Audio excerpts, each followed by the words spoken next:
Vamos a ocupar la silla de los corajudos. Ya estuvo Diego Cabot, que hay que estar en el cuero de ese muchacho. Ahora es más fácil, en su momento, hacer una denuncia, una investigación de ese calibre, había que estar ahí. Pero en esa misma silla ahora está otro, que también tiene cuero duro, Germán de los Santos, periodista especializado en seguridad y narcotráfico. Ha publicado un montón de columnas súper interesantes en La Nación, escribió libros. Absoluta y altamente recomendado Germán de los Santos. Presenta un libro. A mí me hace acordar, ahora les voy a decir el nombre del libro, A la Virgen de los Sicarios. Sí. Creo que es del año 2000. Pasaba en Medellín. Pablo, ayúdame. Sí. En Medallo, como le decían ellos. Tremenda película. Tremenda película, La Virgen de los Sicarios. Entonces, en algo pasaba lejísimo en Colombia, en Medellín, en donde vos asistías en el film a cómo entrenaban a los pibitos a perder las emociones, a dejar su sensibilidad para enrolarse en el narco. Y las pruebas que les hacían hacer para ir superando su niñez, justamente la idea de conmoverse, de tener piedad, de tener culpa, se lo erradicaban con una serie de actividades. Terrible de ver, La Virgen de los Sicarios. Es del 2000, precisamente. 2000 y en Argentina se estrenó en el 2001. Ahí tenés. Por ahora no tengo problemas cognitivos, hasta nuevo aviso. Niños sicarios, me impresiona por esto. Sí. Niños sicarios y otras historias del negocio narco. Germán, bienvenido. Bueno, muchas gracias por la invitación. La verdad, un gusto estar acá.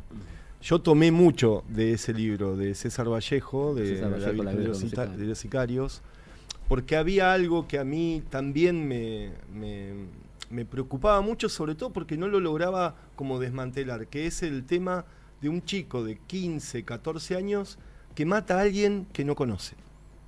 Claro. Porque vos podés matar a alguien por bronca, por revancha, por envidia, por alguna emoción, aunque sea algo aberrante, pero que te digan, andá y matá a cualquiera que aparece acá en la esquina, claro. Eso es el cartero, lleva un paquete a tal lugar, bueno, lleva una bala a tal lugar, pero que del lado de adentro. Hay un chico que mata a un empleado de una estación de servicio en 3 segundos.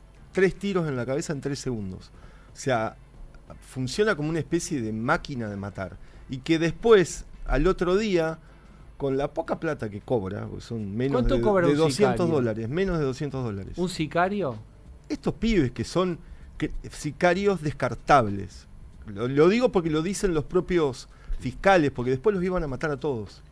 O sea, los usaban para matar y después los asesinaban.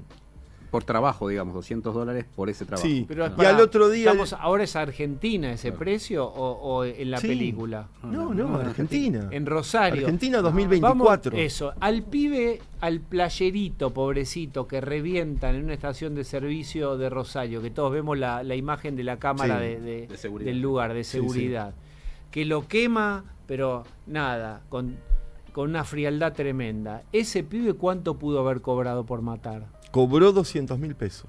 Al otro día fue al shopping de Rosario, compró alfajores, se comió una hamburguesa, se cortó el pelo y compró zapatillas.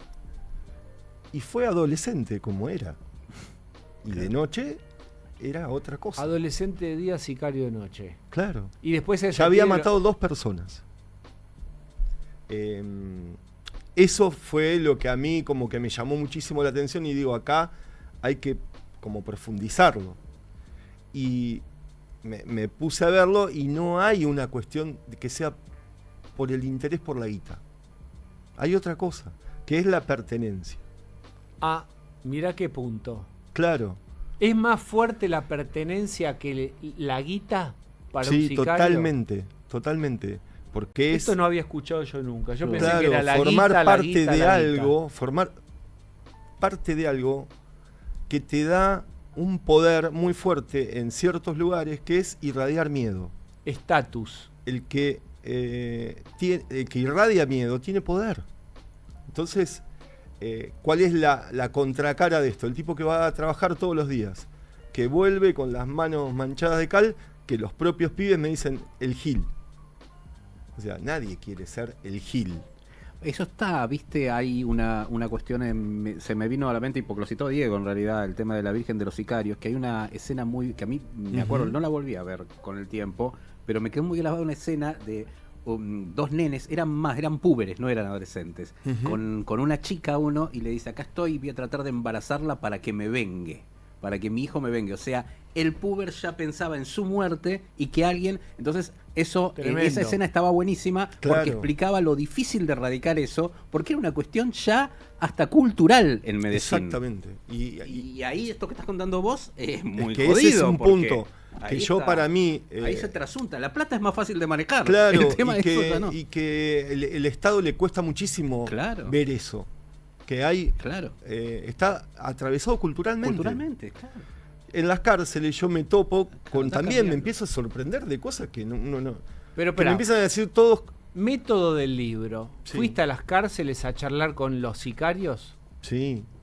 ¿Cómo fue eso? Y eso son cosas que además mirá que yo tengo mucha experiencia, pero te siguen sorprendiendo. Decime cosas... El tipo que mata sí. nunca te va a decir...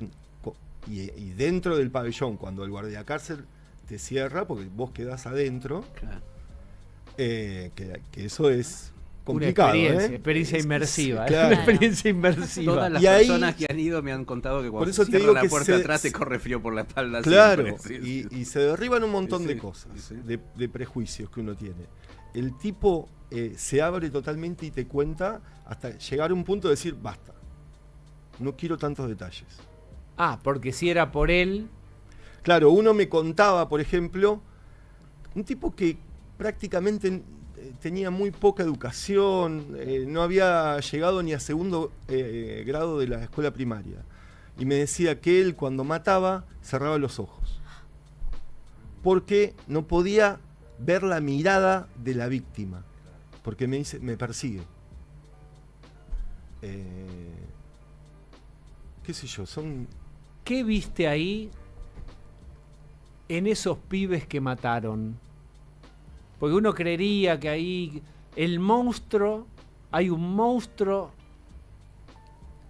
ya en lo superficial, o es un pibe normal que dice él, o se justifica que por necesidades y etcétera en la vida lo pusieron en esa coyuntura y él tuvo que hacerlo. ¿Hay arrepentimiento, por ejemplo? Estos chicos entraron en un programa de protección de testigos, porque los iban a matar a todos. Entonces, ahí hubo un trabajo con muchos psicólogos, yo hablé con ellos también, y me contaban que nunca se habían topado con casos así. ¿Así como? De que alguien mata sin ningún sentido. Bueno, el sentido de la pertenencia. De la pertenencia, pero digo... no es la cuestión del dinero, no es la cuestión de la bronca, de la revancha, de una venganza. Entonces, es muy difícil romper eso. Digamos, en un pibe que a los 15 años no tiene ninguna emoción al matar.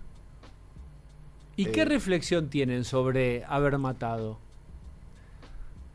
Bueno, yo en ese tipo de cosas, por ejemplo, no alcancé a llegar. La reflexión ¿Por qué? de ellos. ¿Cómo se te ocurrió? ¿Estás arrepentido? ¿Lo volverías a hacer? Sí, ellos lo que me contaban, la gente que intervino, es que sí estaban arrepentidos. Que hay, por ejemplo, hay un muchacho que lo entrega a la propia madre, que ve por televisión una imagen que difunden de una cámara de seguridad, que hay un chico que va a matar a un colectivero. Y la madre dice, es mi hijo. Y lo entrega. Y a esa mujer le habían matado un hijo más chico. Se lo había matado otro sicario. Entonces va el pastor, porque ahí también hay una cuestión que yo cuento mucho del tema evangélico. ¿Qué? Y hay una conexión muy fuerte con el tema de las cárceles, las familias y la confianza. Y la mujer va al pastor y le cuenta, y el pastor le dice, entregalo. Y va y lo entrega. Es Germán de los Santos, es periodista especializado en seguridad, cubre los temas narcos para La Nación. Bueno, tiene libros publicados, columnas, hace muchos años. Colo, ¿Cómo se captan a estos nenes? Entiendo que es todo en un contexto que es que beneficia a la persona que los quiere captar, pero ¿cómo es el modus operandi? O distintos casos, depende del caso. Mira, estos chicos particularmente trabajaban en un búnker, vendían droga. Claro. Fueron y les dijeron, mira, esta noche, mañana van a tener que hacer un trabajo. No sabían qué iban a hacer. Y les dijeron, matá al primer taxista que aparezca. Y si no lo haces, te mato yo a vos, digamos. Sí. Y fueron y lo mataron. Uno se olvida una zapatilla. El segundo crimen también se olvida una zapatilla de la desesperación. Y desde la policía empiezan a pensar en un asesino serial que deja como un sello. Claro. Una cosa demencial. O sea, es mucho más precario de lo que las películas de detective estarían dispuestas a aceptar. Sí, mucho más precario. Germán, ¿cómo está el narcotráfico hoy en Rosario, en Santa Fe? Y si querés hacer una mirada general de otras provincias. ¿Está mejor, peor, igual de, no sé, un año a esta parte? En Rosario hubo un descenso de los homicidios muy fuerte en los últimos 2 años. Que ese era el rasgo distintivo de Rosario frente al conurbano bonaerense, por ejemplo. O sea, drogas se venden en el conurbano, como en Rosario también. El problema era que en Rosario se mataba 4 veces más que en el conurbano. ¿Por qué? Porque, digamos, la recaudación ilegal, sobre todo del ente regulador más fuerte que es la policía, se había roto. Estaba atomizada la policía, claro, había muchas bocas. Y cada banda tenía su sector policial. Y entonces la dinámica del negocio era enfrentarse para tratar de tener más territorio. Porque digamos, la venta de drogas en el territorio era, en el barrio, digamos, era la principal caja. Hoy esto ya empezó a cambiar. ¿De qué manera? A partir de la pandemia, como que empieza a cambiar la salida de la droga que se produce en América Latina. Los productores son Bolivia, Perú y Colombia. Salía por Brasil, la mayoría por el puerto de Santos. Y ahí, con la pandemia, que hay un cambio en las rutas, se empieza a usar la hidrovía Paraná-Paraguay, que es el río Paraná. Rosario es un hub de puertos. Tiene 36 puertos privados, donde sale la soja, básicamente. Pero bueno, tiene salida al mar. Entonces, ahí hay un interés desde hace mucho tiempo por controlar esa salida. O sea, la hidrovía generó la potencialidad narco. Es decir, es así. Si no estuviera la hidrovía dragando y profesionalizando esa vía navegable, Rosario no hubiera tenido tanto problema. En época de cosecha hay 300 barcazas circulando, navegando por la hidrovía. Y es muy difícil controlar eso. Claro. Porque además está compartida por 5 países. Entonces es muy complejo. Y cada tanto aparecen cosas rarísimas en el río Paraná que flotan panes de cocaína frente a Rosario. Es una de las bolsas gigantes que tiran las barcazas que se rompe y hay gente pescando cocaína. Sí, está muy bien. Bueno, ¿en qué momento es que se rompe eso? Vos hablabas recién, te preguntaba Diego respecto de los asesinatos, bueno, y el 50%, pero uno puede entender el asesinato primero entre bandas, después el de la venganza misma, la réplica, hasta el daño colateral, lo estoy diciendo entre comillas, de la familia de algún narco. ¿En qué momento es que sucede esto que señalaste, no? Lo del playero que hablábamos antes, lo de cualquiera, salir, porque eso ya implica sembrar un terror en la población. ¿Qué fue lo que pasó para que empezara y a hacer a cualquiera? Y es un desafío al Estado. Ajá, claro. Ahí pasó algo que fue inédito en la Argentina. Por eso, que la propia población declara el estado de sitio unilateral. Claro. Dice, yo no salgo a la calle. Entonces, no hay transporte público, no hay escuelas, cierran los comercios y el gobierno quiere que eso pase. Porque no sabían qué podía pasar en la calle. Claro. Por eso pasó en Rosario. Si eso llegaba a suceder acá, imagínate lo que es una locura. Sí, claro. ¿Cómo mejoró entonces? Porque el tema ¿es la policía una gestión del Ministerio de Seguridad capaz de bajar la criminalidad? ¿Cómo lo hace? ¿Es real que es decisión política? Y si hay decisión política lo podés hacer. Y si no hay connivencia política. Sí. Hubo un ajuste muy fuerte en las cárceles, que estaban desmadradas. Desmadradas. Sí, totalmente. Tenían celulares, operaban, o sea, era un call toda center. la planificación de los delitos venía de las cárceles, que eran como oficinas del crimen.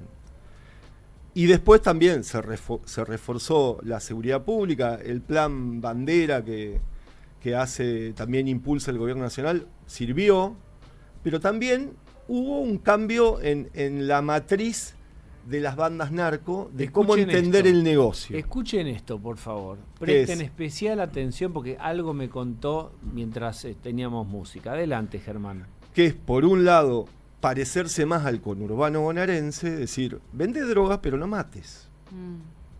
Y por otro lado, subir un escalón en el negocio. ¿Qué que quiere es decir? La logística.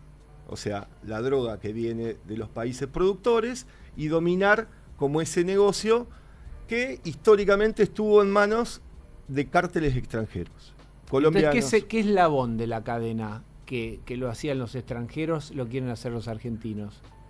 Exportar droga. 1 kilo de cocaína en Bolivia cuesta $2.000, en Australia 160.000. Y Argentina, el problema es cómo, ¿qué hacía?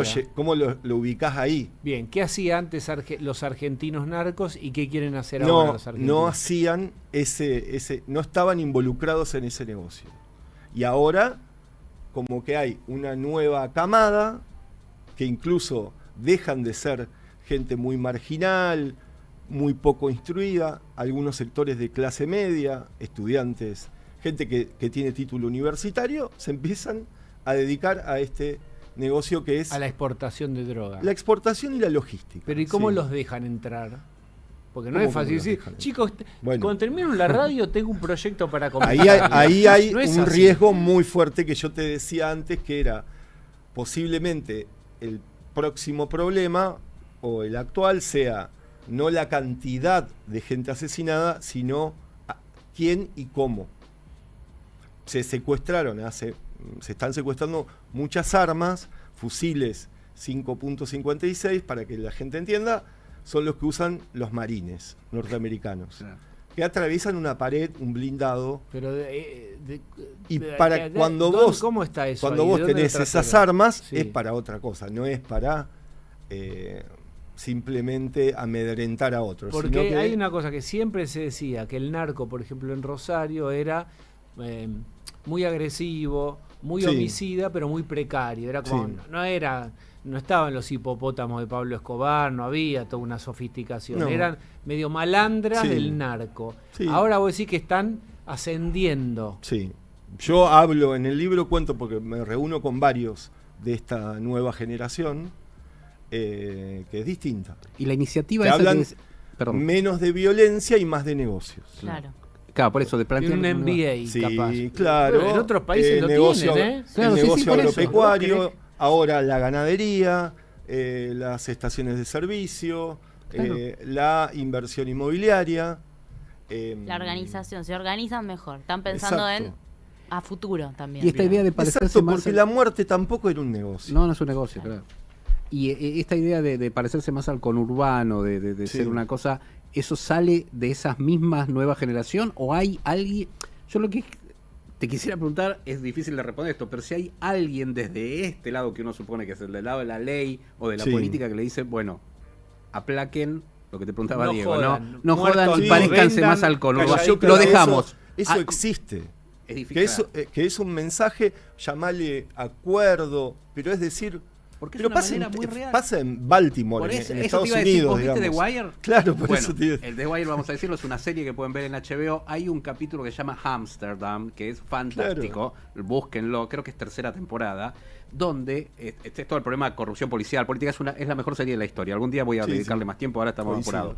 Pero ese capítulo Amsterdam es en el que solucionan por única vez el problema del tráfico de droga en Baltimore, que bajan, pero tenían 90%, lo bajan al 10%. ¿Cómo es que hacen? Que en un momento a uno se le ocurre, le rompían tanto a un jefe de policía con que tenía que mejorar las estadísticas, buscó una zona por fuera de la ciudad, le dije, acá los dejamos. Y la policía lo acordonó y dijo, hagan lo que quieran. Y se iban a drogar en esa zona, a comprar en esa zona, y solucionaron el tema de la droga a nivel social. Es un capítulo increíble que se comenta hoy políticamente Sí. en todos los espacios. Sí, sí, porque sí, sucede bueno. eso. Acá hubo algo Algo de eso, claro, algo eso de es un eso. extremo, claro. Germán, Sí. ha sido un gusto recibirte, No, hablar de gracias tu a ustedes. libro Niños Sicarios y otras historias del negocio narco. Germán de los Santos, es periodista especializado en seguridad y narcotráfico. Sigan las columnas de él, todos los libros apasionantes. Gracias. No, a mí gracias a ustedes. Gracias.